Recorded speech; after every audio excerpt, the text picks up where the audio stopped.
மயிலாடுதுறையில் தருமபுரம் ஆதீனத்திற்கு சொந்தமான குரு ஞான சம்பந்தர் மேல்நிலைப் பள்ளியில் 10 மற்றும் 12ஆம் வகுப்பு பொதுத் தேர்வு எழுதவுள்ள மாணவர்கள் மாதா பிதா குரு தெய்வத்தை வணங்கும் ஆசிர்வாத திருநாள் நிகழ்ச்சி நடைபெற்றது.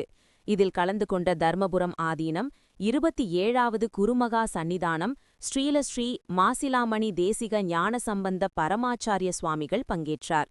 நிகழ்ச்சிக்கு வந்த தர்மபுரம் ஆதீனத்தை கவரும் வகையில் 9ஆம் வகுப்பு படிக்கும் ஜெயஸ்ரீ என்ற மாணவி தர்மபுரம் ஆதீனத்தின் உருவப்படத்தை கலர் கோலமாவால் 1.5 மணி நேரம் எடுத்துக்கொண்டு தத்ரூபமாக வரைந்து அனைவரின் பாராட்டை பெற்றார். ஆசிர்வாத திருநாள் முடிவடைந்து மாணவ மாணவியர்களுக்கு எழுதுபொருள் வழங்கிய நிலையில் மாணவி ஜெயஸ்ரீ கோலமாவால் வரைந்த தன்னுடைய உருவப்படத்தை பார்த்து ஆச்சரியப்பட்ட தர்மபுரம் ஆதீனம் மாணவிக்கு சால்வை அணிவித்து பரிசு வழங்கி பாராட்டு தெரிவித்து அருளாசி வழங்கினார். மாணவியை பள்ளி நிர்வாகிகள் ஆசிரியர்கள் பாராட்டினர்.